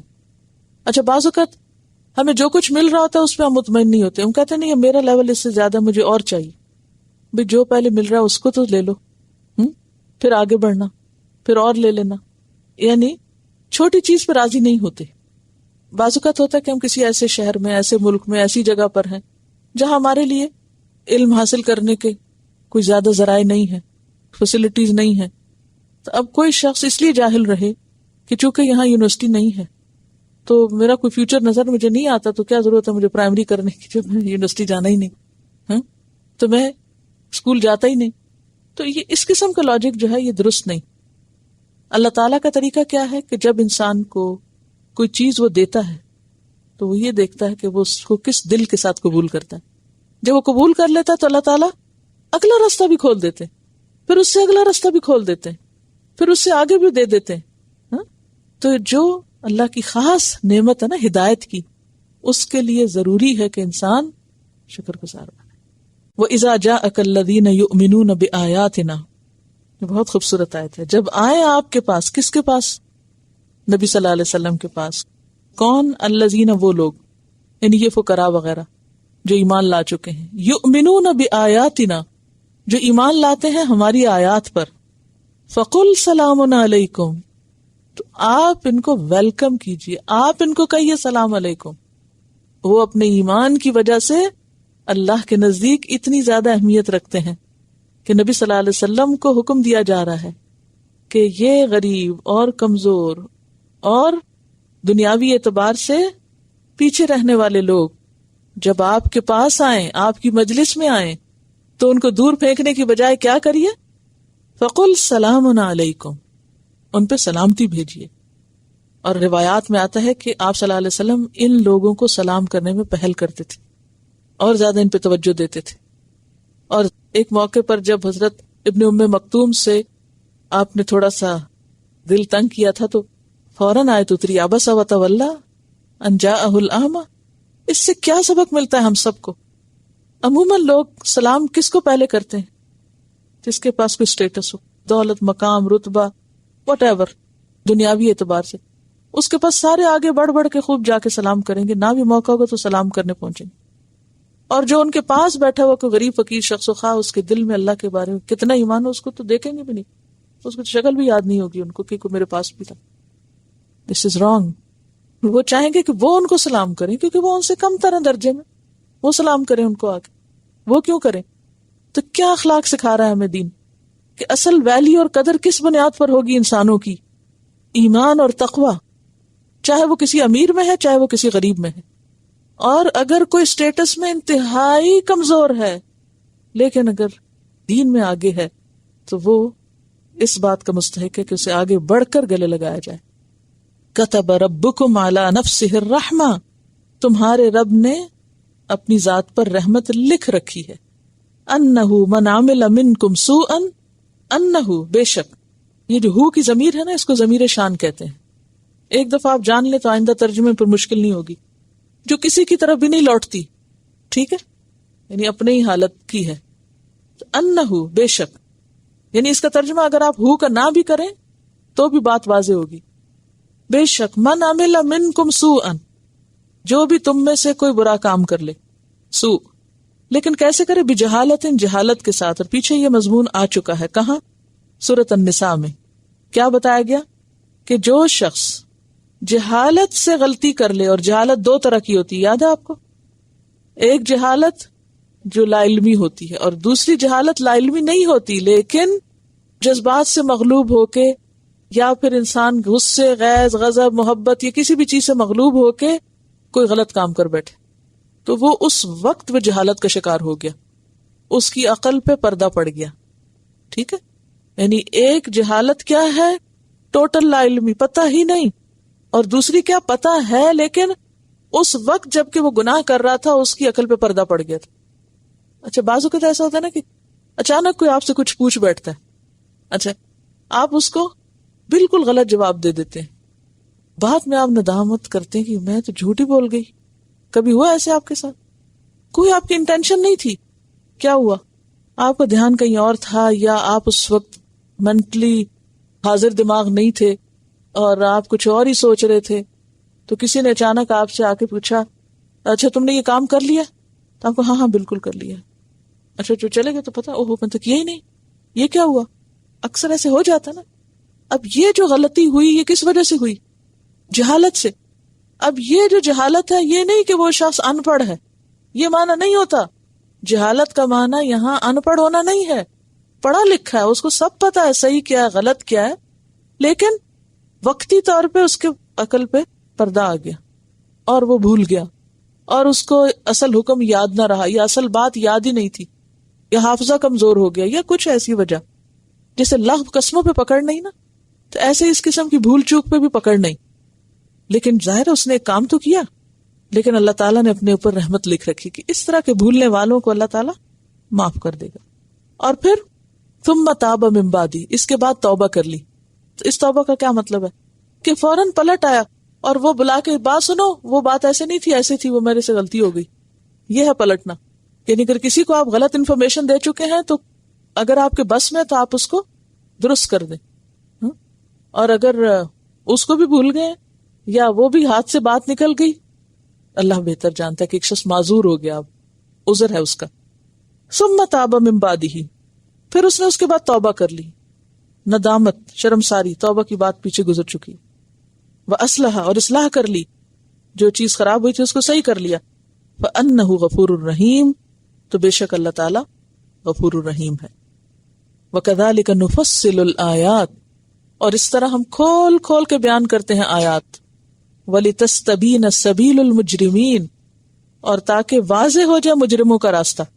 نفصل کا لفظ فصل سے، فصل کا معنی ہوتا ہے الگ الگ کرنا، یعنی بالکل الگ الگ کر کے کھول کھول کے بیان کرتے ہیں. وَلِتَسْتَبِينَ، اور کس لیے بیان کرتے ہیں؟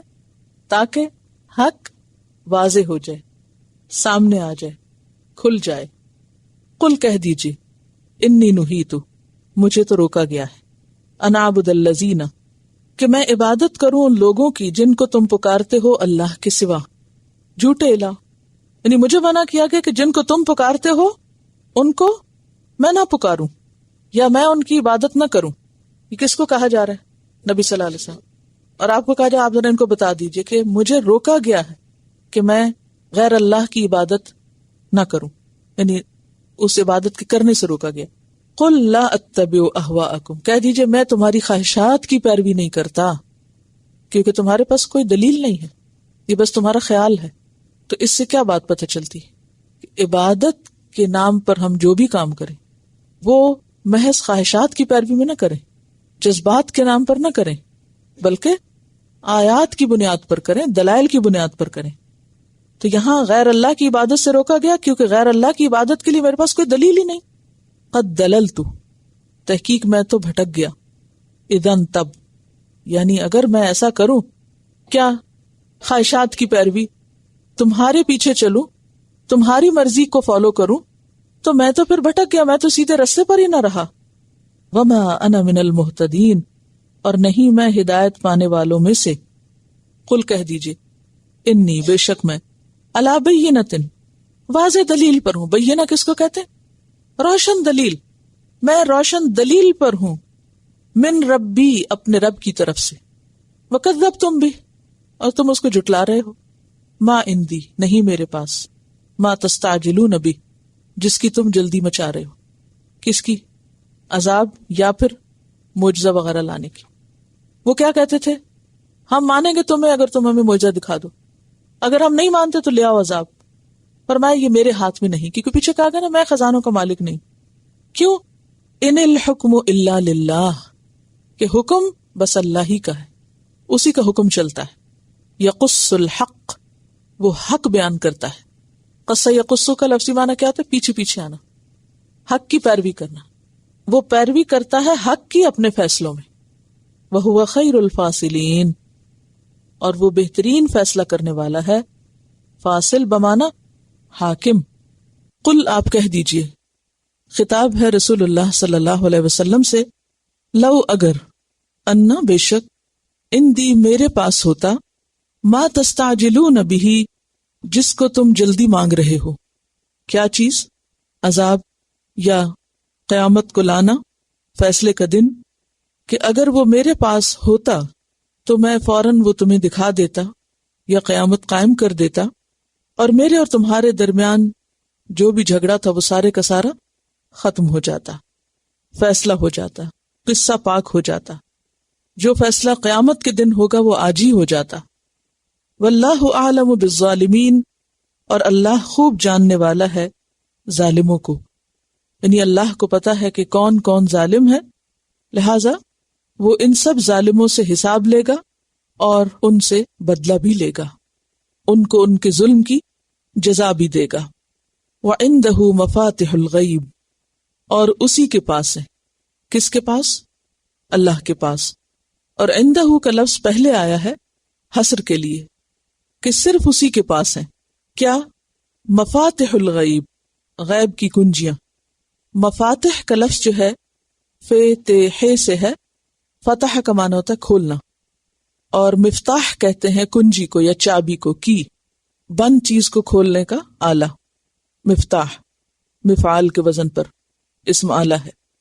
اور اگر اس کو مفتاح کی جمع مانا جائے، مفتاح، مفتاح کی بجائے مفتاح کی جمع بھی مفاتح آتی ہے، تو اس کا معنی ہوتا ہے خزانہ، کہ غیب کے خزانے یا غیب کی کنجیاں، چابیاں۔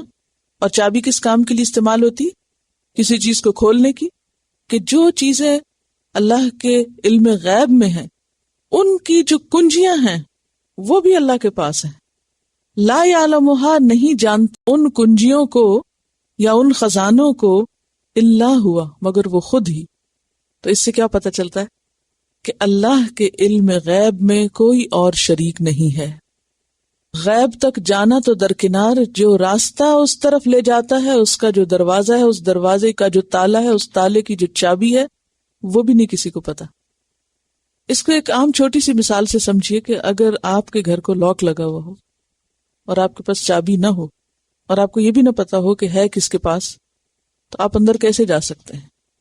اور یہ تو آپ کا اپنا گھر ہے، لیکن اللہ کے خزانے اور پھر ان خزانوں کی کنجیاں وہ کسی انسان کے پاس نہیں ہے، کسی اور مخلوق کے پاس نہیں، اسی کے پاس ہے۔ لہذا کوئی بھی ایسا شخص جو غیب کا دعویٰ کرے اس پر بالکل یقین نہیں کرنا چاہیے، نہ کسی کاہن کے پاس جانا چاہیے، نہ کسی نجومی کے پاس۔ غیب ہے ہی نہیں ان کے پاس، وہ مستقبل کے بارے میں کچھ بھی نہیں جانتے، لہٰذا ایسے سارے دعوے جھوٹے ہیں اور ایمان کو خراب کرنے والے ہیں۔ اور پھر غیب میں بہت سی چیزیں آتی ہیں، مثلا ہمارا فیوچر، ہمارا آخرت کا فیوچر، وہاں کی سزا جزا، کون جنت میں جائے گا کون جہنم میں جائے گا، یہ سب صرف اللہ کو پتا ہے۔ یعنی ہم میں سے کوئی یہ نہیں کہہ سکتا کہ فلاں جو ہے وہ جنتی اور فلاں جو ہے وہ جہنمی، الا یہ کہ اللہ کے اذن سے نبی صلی اللہ علیہ وسلم جو بشارت کسی کے بارے میں دیں یا کوئی خبر ہمیں دیں، تو وہ اللہ تعالیٰ کے اپنے خاص اذن کے ساتھ جس چیز پہ وہ چاہتا ہے اپنے انبیاء کو مطلع کر دیتا ہے، اور جس چیز کا علم وہ دے دیتا ہے پھر وہ معلوم ہو جاتی، غیب نہیں رہتی۔ سورۃ النمل میں بھی آتا ہے آیت 65، قُل لَا يَعْلَمُ مَنْ فِي السَّمَاوَاتِ وَالْأَرْضِ الْغَيْبَ إِلَّا اللَّهُ، کیا معنی ہے؟ کہہ دیجیے آپ، لا يعلم، نہیں جانتا، کون؟ من فی السماوات، کوئی بھی جو آسمانوں میں رہتا ہے، والارض، اور زمین میں، الغیب، غیب کو، الغیب کو یعنی اللہ کے خاص علم کو اللہ کے سوا نہ کوئی آسمان کا باشندہ جانتا ہے اور نہ ہی کوئی زمین پہ رہنے والا، الا اللہ، سوائے اللہ کے، یعنی وہ خود ہی جانتا ہے۔ وَيَعْلَمُ، اور وہ جانتا ہے، ما فی البر، جو کچھ خشکی میں ہے، والبحر، اور سمندر میں، دونوں قسم کی مخلوق اللہ کے علم میں ہے، اس کے علمی احاطے میں ہے۔ یعنی انسان کا علم اس ارتھ پلانٹ کے بارے میں بہت لمیٹڈ ہے، بہت محدود ہے۔ اس کے خشک حصے پہ کیا کچھ ہے اور اس کے تر حصے میں کیا کچھ ہے، یعنی سمندر میں کیا کچھ ہے، اصل علم اللہ ہی کے پاس ہے۔ انسانوں کو جو کچھ پتا ہے وہ اس کا بہت تھوڑا حصہ ہے۔ وَمَا تَسْقُطُ مِن وَرَقَةٍ، اور نہیں گرتا، سقط یسقط کا معنی ہوتا ہے گرنا، ساقط ہونا، اور نہیں گرتا، مِن وَرَقَةٍ، کوئی پتا۔ ورقہ یہ جو آپ کتاب کا ورق کہتے ہیں یہ بھی اسی سے، کیونکہ پہلے زمانے میں لوگ پتوں وغیرہ پر لکھا کرتے تھے جب کاغذ نہیں ہوتا تھا، تو لیف، اب بھی آپ دیکھیں لیف لیٹ جو آپ بولتے ہیں تو وہ بھی اسی سے۔ مِن وَرَقَةٍ، کوئی پتا، الا یعلمھا، مگر وہ جانتا ہے اس کو۔ اور اب آپ دیکھیں گے منظر پتے گرنے کے تو ان مناظر میں یہ آیت یاد رکھیے کہ وما تسقط من ورقۃ، کوئی ایک پتا بھی جو گرتا ہے، کوئی بھی ہو، چھوٹا ہو یا بڑا ہو، اور کہیں بھی گرے کسی بھی درخت سے، الا یعلمھا، مگر وہ اس کو جانتا ہے۔ یہ بات کیوں کہی گئی؟ صرف اس لیے کہ اللہ کا علم ہر چیز پر محیط ہے۔ اس کے علم کی وسعت کا اندازہ کرنے کے لیے اس مثال پر غور کرو۔ ولا حبۃ، اور نہ کوئی دانہ۔ دانہ کس کو کہتے ہیں؟ یہاں حبہ سے مراد بیج ہے، کوئی بیج، کوئی دانہ، فی ظلمات الارض، جو زمین کے اندھیروں میں چھپا ہوا ہو۔ اور آپ نے دیکھا ہوگا کہ جب ہوائیں چلتی ہیں اور پولینیشن ہوتی ہے، پولن گرینز ادھر سے ادھر جاتے ہیں، تو ہوائیں ان چیزوں کو اٹھائے ہوئے ہوتی ہیں جو انسانوں کو بعض اوقات نظر بھی نہیں آ رہی ہوتی، اور ایک زمین سے اڑ کے زمین کے دوسرے حصے پہ جا پڑتی ہیں اور پھر مٹی میں مل جاتے ہیں، اور مٹی سے پھر وہ دوبارہ بارش ہوتی ہے تو اگ آتی ہیں چیزیں۔ تو یہ سب چیزیں اللہ کے علم میں ہے کہ کون سی ہوائیں کہاں سے کچھ اڑا کے کہاں لے جا رہی ہیں، زمین کے کس حصے پہ گرا رہی ہیں، اور وہ کس مٹی میں کس طرح گم ہو گئی ہیں، اور کس مٹی کی تہہ کے نیچے کیا کیا چھپا ہوا ہے، یہ سب اس کو پتا ہے۔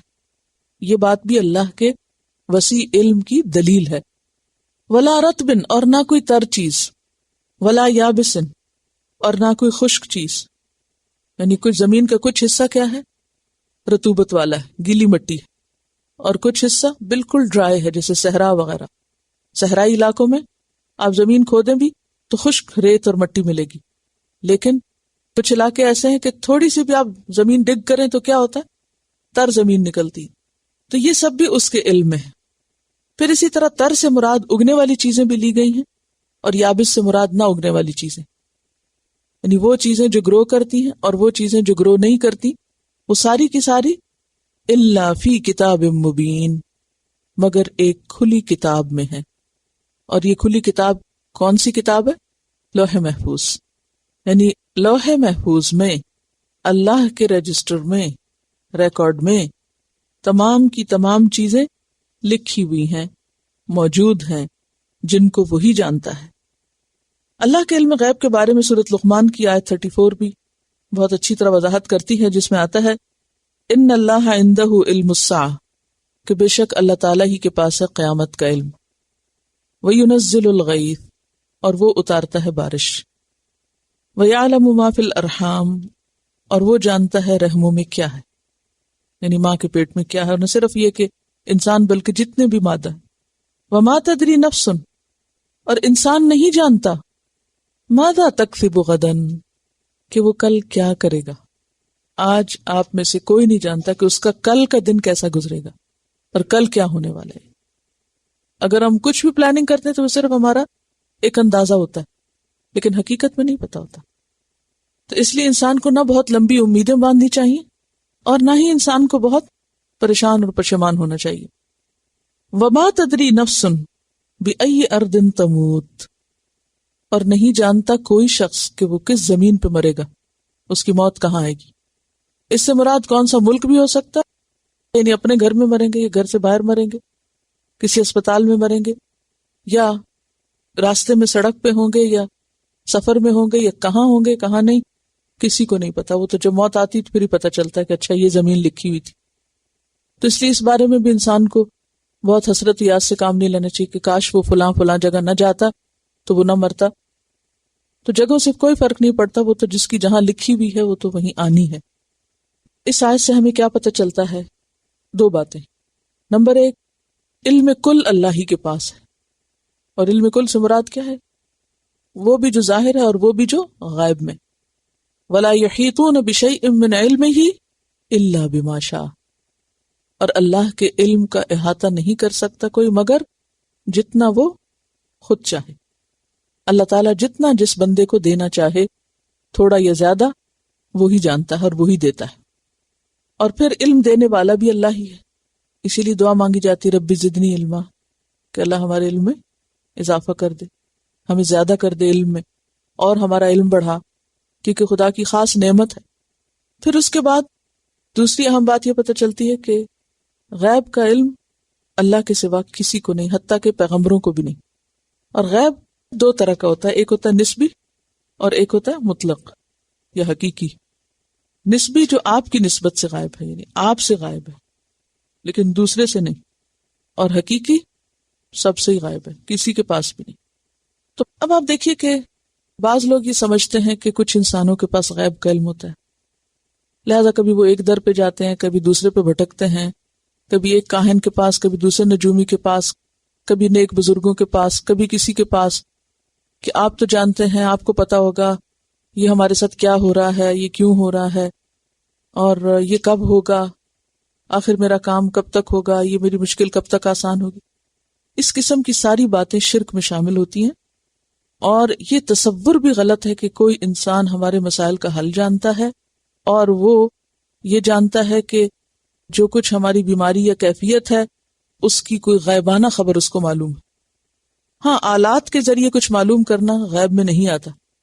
مثلا اگر کوئی حکیم نبض پہ ہاتھ رکھ کے دیکھے اور کہے تمہیں فلاں اور فلاں بیماری ہے، تو یہ غیب سے وہ نہیں بول رہا، تجربے اور مشاہدے اور اپنے علم کی بنیاد پہ بات کر رہا ہے، کیونکہ اسے ایک تجربہ ہو چکا کہ ہاں اگر پلپیٹیشن اس طرح کی ہو تو اس کا مطلب یہ، اور اس طرح ہو تو اس سے مراد یہ بیماری ہے۔ اسی طرح اگر کوئی تھرمامیٹر لگا کے آپ کا بخار چیک کر دے تو وہ غیب نہیں ہے، کیونکہ وہ کسی ٹول کو استعمال کر رہا ہے۔ اسی طرح اگر خلائی سیاروں سے یا مختلف طریقوں سے موسم کا حال معلوم کیا جاتا ہے تو غیب نہیں، وہ تو مشینیں بتا رہی ہیں، کیونکہ وہ ہواؤں کے رخ اور مختلف چیزوں کو اوپر سے دیکھ رہی ہیں، تو وہ بھی غیب نہیں ہوتا۔ اسی طرح اگر الٹرا ساؤنڈ سے ماں کے پیٹ میں دیکھا جا رہا ہے تو وہ مشین دیکھ رہی ہے، آپ تھوڑی دیکھ رہے ہیں، یا غیب کا علم نہیں ہے وہ بھی، اور اس میں بھی مشینیں غلطی کرتی ہیں، تو آپ نے کئی دفعہ دیکھا ہوگا کہ وہ ایکوریٹ نہیں ہوتا رزلٹ، اس میں غلطی کا 100% امکان ہو سکتا ہے۔ تو ایسے میں اس عقیدے کا درست ہونا بے حد ضروری ہے کہ انسان کسی کے بارے میں بھی، کسی نیک یا بد، اچھے یا برے کے بارے میں یہ توقع نہ رکھے کہ اس کو کسی کے دل کا حال معلوم ہے، یا کسی کی قسمت کا حال معلوم ہے، یا کسی کے اوپر گزرنے والے حالات کی کوئی خبر ہے یا کل کی خبر ہے۔ نہیں، آپ صلی اللہ علیہ وسلم کے زمانے میں جیسے مختلف قسم کے کاہن ہوتے تھے کہ جنات ان کے پاس ہوتے، جنات جو ہیں وہ فرشتوں کی باتیں سنتے، اور اس طرح کوئی ایک آدھ سن گن لے کے 700 جھوٹ ملا کے تو لوگوں کو کچھ خبریں دیتے رہتے تھے۔ اور عموماً انسان کی ویکنس ہے کہ وہ اس قسم کی خبروں اور اس طرح کی گفتگو میں دلچسپی بہت رکھتا ہے، ایسی چیزیں اس کو اٹریکٹ بہت کرتی ہیں، اور یہ بھی ایک شیطانی وسوسہ ہوتا ہے۔ تو ایسے میں اس بات کا یقین رکھنا کہ غیب صرف اللہ کے پاس ہے، کسی اور کے پاس نہیں، حتیٰ کہ اللہ کے جو چنے ہوئے بندے ہیں، اور چنے ہوئے بندے کون ہیں؟ پیغمبر ہیں یا پھر فرشتے بھی ہیں۔ نہ فرشتوں کے پاس غیب کا علم ہے، نہ پیغمبروں کے پاس ہے، نہ جنات کے پاس ہے۔ ٹھیک ہے، یہ تین مخلوقات ایسی ہیں نا کہ جن کو ہم سمجھتے ہیں کہ شاید ان کے پاس کچھ غیب کا علم، اور بعض لوگ پیغمبروں کے بعد اولیاء اللہ یا کچھ اور بزرگوں کے بارے میں بھی یہ سمجھتے ہیں کہ وہ دلوں کے حال جانتے ہیں۔ تو ایسی سب باتوں سے پرہیز کرنا چاہیے، کیونکہ اس سے ایمان خراب ہوتا ہے۔ جہاں تک فرشتوں کی بات ہے تو آپ کو معلوم ہے کہ پہلا مکالمہ جو آدم علیہ السلام کی پیدائش کے موقع پر فرشتوں اور اللہ تعالیٰ کے درمیان ہوا تھا، اور جب اللہ تعالیٰ نے فرشتوں سے کہا انبئونی باسماء ہؤلاء، تو انہوں نے کیا کہا تھا؟ قالوا سبحانک لا علم لنا الا ما علمتنا، ہمارے پاس علم نہیں مگر وہی جو آپ نے ہمیں سکھا دیا۔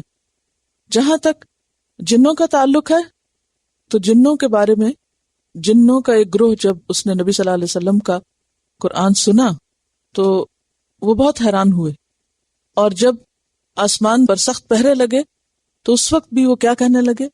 اشر ارید بمن فی الارض، کہ ہمیں نہیں پتا کہ زمین والوں کے ساتھ کسی شر کا ارادہ کیا گیا ہے، ام اراد بہم ربہم رشدا، کہ ان کے ساتھ کسی بھلائی کا ارادہ ہوا ہے، کسی ہدایت دینے کا اللہ نے کوئی بندوبست کیا، ہم نہیں جانتے۔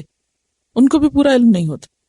سورۃ الجن کی آیت نمبر 26 میں آتا ہے عالم الغیب فلا یظہر علی غیبہ احدا، وہ غیب کا جاننے والا ہے، اپنے غیب پر کسی کو مطلع نہیں کرتا، الا من ارتضی من رسول، مگر رسولوں میں سے جس کو چن لے، اور رسولوں کو جو کچھ دیتا ہے وہ بھی محدود ہوتا ہے۔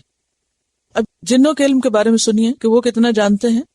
سورۃ الجن کی آیت نمبر 5 میں آتا ہے وَأَنَّا ظَنَنَّا أَن لَّن تَقُولَ الْإِنسُ وَالْجِنُّ عَلَى اللَّهِ كَذِبًا، کہ ہمارا گمان یہ تھا کہ انسان اور جن اللہ کے بارے میں جھوٹ بول ہی نہیں سکتے، یعنی کہ محدود علم کی طرف اشارہ ہے۔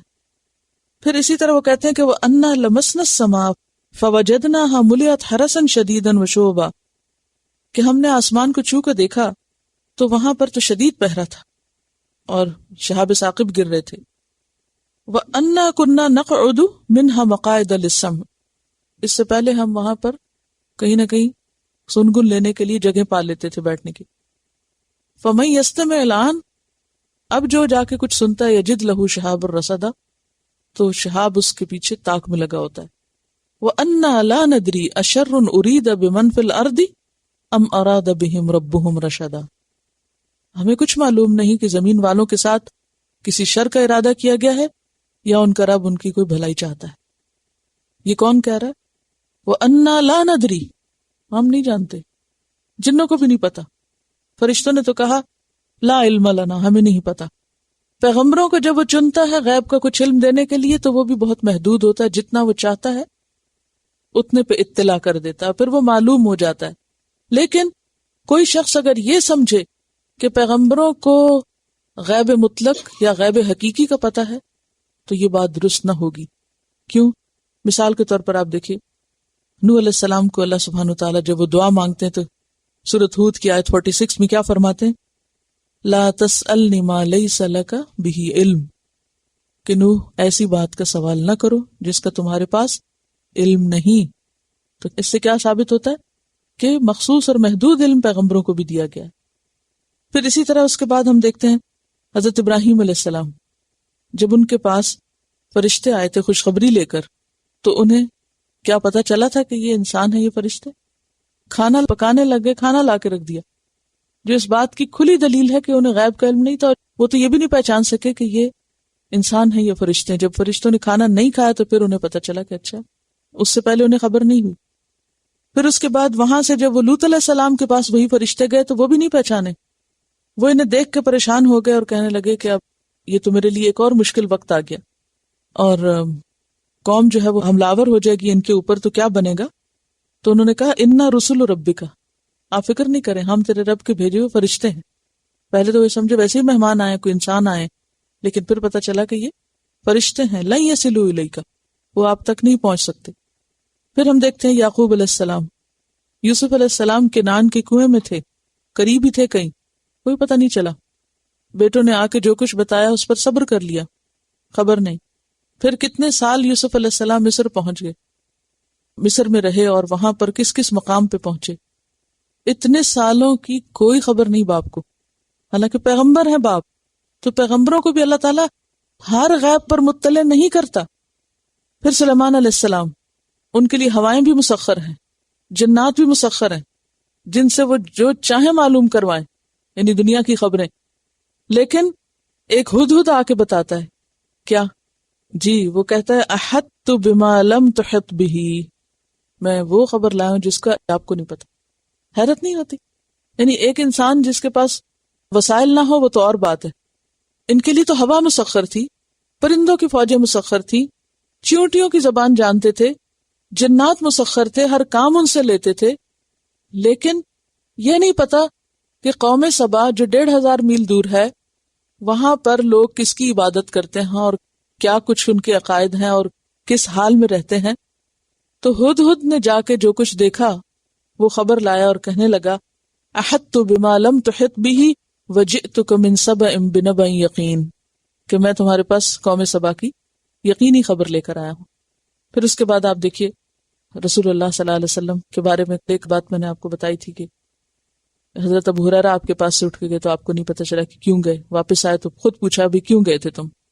اس کے بعد حضرت عائشہ پر جب الزام لگا تھا واقعہ افک، مہینے بھر کے لیے مدینہ کی فضا اتنی ٹینس رہی، آپ صلی اللہ علیہ وسلم انتہائی بے چین تھے، حضرت ابوبکر صدیق بے چین تھے، سارے ماحول کے اندر ایک بے حد پریشانی کی بات رہی، لیکن آپ کو نہیں پتا تھا. حتیٰ کہ اللہ سبحانہ وتعالیٰ نے آسمان سے وحی اتاری اور حضرت عائشہ رضی اللہ تعالیٰ عنہ کی برات نازل ہوئی. سورۃ النور آیت 26 میں آتا ہے اولئک مبرؤون مما یقولون، کہ یہ بری ہیں اس سے جو لوگ کہہ رہے ہیں. یہ سب باتیں کیا بتاتی؟ غیب کا علم صرف اللہ کے پاس ہے، خواہ پیغمبر ہوں، خواہ نیک لوگ ہوں، ولی ہوں، ان سب کو اللہ تعالیٰ جو چاہتا ہے دیتا ہے. اور ایک اور بات یاد رکھیے، جو انہیں ملا وہ سارے کا سارا پہنچا گئے. یہ بھی یاد رکھیے, دے گئے ہیں, کچھ بھی نہیں چھپایا انہوں نے. وہ جو بات ہو رہی تھی نا کہ لوگ اس لیے آپ صلی اللہ علیہ وسلم کی قبر پہ جاتے ہیں کہ وہاں کچھ آپ تقسیم کرتے ہیں, جو کچھ آپ کو تقسیم کرنا تھا وہ کر چکے ہیں, وہ دے چکے ہیں. یا ایھا الرسول بلغ ما انزل الیک من ربک, کہ اے رسول صلی اللہ علیہ وسلم پہنچا دیجئے جو آپ کے پاس آیا آپ کے رب کی طرف سے. وَإِن لَّمْ تَفْعَلْ فَمَا بَلَّغْتَ رِسَالَتَهُ, اگر آپ نے ایسا نہ کیا تو آپ نے اپنے رب کا پیغام پہنچایا ہی نہیں. اور پھر حجۃ الوداع کے موقع پر کیا کہا تھا؟ اللہم اشہد, 3 دفعہ کہا یا رب گواہ رہنا, جو کچھ تو نے مجھے دیا میں نے لوگوں کو پہنچا دیا, کچھ بھی نہیں باقی چھوڑا. ٹھیک ہے, تو یہ سارے دلائل اس بات کا ثبوت ہیں اصل علم اللہ ہی کے پاس ہے اور باقی سب اس کی مخلوق ہے.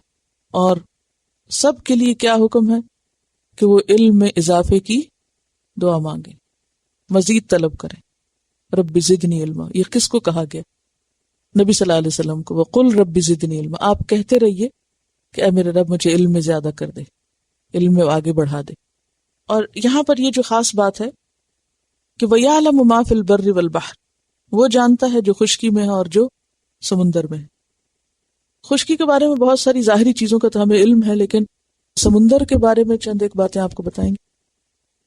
انسٹیٹیوشن فار ایکسپلوریشن مسٹیک کے پریزیڈنٹ ہیں اور گریجویٹ اسکول آف اوشنوگرافی کے پروفیسر ہیں, اور اسی طرح کافی زیادہ پوزیشنز ہولڈ کرنے والے ہیں, ڈاکٹر رابرٹ ڈی بالرڈ. یہ ایک ورلڈ ریناؤنڈ مرین سائنٹسٹ ہیں جنہوں نے 1977 سے اپنی ریسرچ شروع کی اور 1994 تک ان کی ریسرچز چلتی آ رہی ہیں. 1977 میں انہوں نے اٹلانٹک اوشن کے قریب ایک ریف کے اوپر دیکھا کہ جس طرح چشمے ہوتے ہیں اسی طرح سے ریف کے اندر چشمے تھے جس کے اندر سے گرم پانی نکل رہا تھا, اور یہ گرم پانی جب سرفیس کے اوپر آتا تو یہ منرلز میں ٹرن ہو جاتا. اور یہاں پر انہوں نے دیکھا کہ تقریباً 2 میٹر سے لمبے ورمز تھے, سانپ کی طرح کے ورمز تھے جو کہ ان چشموں کے اندر رہ رہے تھے. اور ان کے پیچھے انہوں نے ریسرچ شروع کی. کرتے کرتے انہوں نے پھر ٹائٹینک کو ڈسکور کیا, اور اس کے بعد انہوں نے کافی زیادہ ریسرچ شروع کی. 1985 میں انہوں نے ڈسکور کیا ٹائٹینک کو, اور اسی کے ساتھ ساتھ اس پر ریسرچ کرتے کرتے ان کو رج ملا جو کہ پورے دنیا کے گرد ہے. اٹلانٹک اوشن کے درمیان پہاڑوں کا ایک طویل سلسلہ ان کو ملا جو کہ تقریباً 40,000 مائلز ہے اکراس دا گلوب, اور اس کا ایک حصہ جو ہے وہ اٹلانٹک اوشن کے اندر ہے. اور اس حصے کو انہوں نے ریسرچ کیا اور اس پر پتہ چلا کہ سمندر کے اندر آتش فشاں پہاڑ جو والکینوز ہوتے ہیں اسی طرح کے پہاڑ ہیں جو کہ سمندر کی تہہ پر ہیں, اور سمندر کے اندر یہ آتش فشاں پہاڑوں کو دکھانے کے لیے تقریباً 2 لاکھ طالبات کو, اسٹوڈنٹس کو یہ انڈر واٹر لے جا چکے ہیں تاکہ وہ لوگ اس پر اسٹڈی کریں.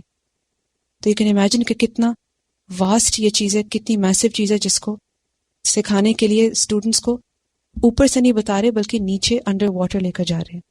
اور کچھ طالبات صرف سمندر کے اندر کی دنیا کی ریسرچ کے لیے وقف ہیں. ان آتش فشاں پہاڑ یا والکینو سے گرم پانی ابلتا ہے جو کہ سمندر کی تہہ سے سطح تک آتے آتے منرلز میں تبدیل ہو جاتا ہے. اسی طرح انہوں نے ایک پروجیکٹ شروع کیا, جیسن انہوں نے جو روبوٹ بنایا تھا جو کہ ٹائٹینک کے اندر بھیجا تھا جس نے فوٹوگرافس لی تھیں, اور اس کے بعد مسلسل انہوں نے جیسن کے ساتھ کام کیا, اور ان کی پوری ٹیم ہے بایولوجسٹ کی, اور ڈفرینٹ سیز میں ڈفرینٹ اوشنز میں انہوں نے میڈیٹرینین سی میں ڈسکور کیا. یہ کہتے ہیں کہ viewing the ocean floor is like walking on the moon. جتنا ڈسٹنٹ اور جتنا فار سیمنگ لگتا ہے کہ ہم چاند پہ جا کے چلیں, کیونکہ اوشن بیڈ اتنا بڑا ہے, اس میں اتنا کچھ ہے کہ if we can walk on the ocean bed it's like as if we can walk on the moon. اتنا کچھ ہے اس کے اندر. It's so difficult as well. اور ان کی تقریباً 20 سال کی ایکسپلوریشن, 20 سال کی سٹڈیز ہیں اوشن کے بارے میں. یعنی اللہ کا جو علم صرف اس زمین کے بارے میں ہے اسی کو آپ دیکھیے, اور انسان کو اگر اس علم کو حاصل کرنا ہے تو کتنی بڑی بڑی کوششیں کرنی پڑیں گی, اور کسی ایک شخص کے تو بس میں ہی نہیں, ہزاروں اور لاکھوں کی تعداد میں, اور سال ہر سال کی ریسرچ سے جو کچھ انسان سیکھتا ہے وہ بھی ایسا ہی ہے جیسے چاند پہ جانا. زیادہ دلچسپ بات یہی ہے کہ جو چیز آپ کے پاؤں کے نیچے ہے آپ اس کو بھی پوری طرح ایکسپلور نہیں کر پائے، کہاں یہ کہ آپ اتنی بڑی کائنات کا کچھ حصہ جان سکیں۔ تو یہ جو تصور ہے کہ اللہ کا علم بہت وسیع ہے، کامل ہے، اس سے اللہ تعالیٰ کی ایک عظمت دل میں آتی ہے، اور جب عظمت آتی ہے تو حقیقی معنوں میں جھکنے کو دل چاہتا ہے۔ پھر ہماری نمازوں میں خشوع کیوں نہیں؟ ہماری نمازیں کیوں بے روح ہیں؟ اس کی وجہ یہی ہے کہ ہم نے اللہ کی عظمت کو نہیں پہچانا، اور جو پہچان جاتا ہے پھر وہ خود ہی جھک جاتا ہے۔ وآخر دعوانا ان الحمد للہ رب العالمین۔ سبحانک اللہم وبحمدک نشہد ان لا الہ الا انت نستغفرک ونتوب الیک۔ السلام علیکم ورحمۃ اللہ وبرکاتہ۔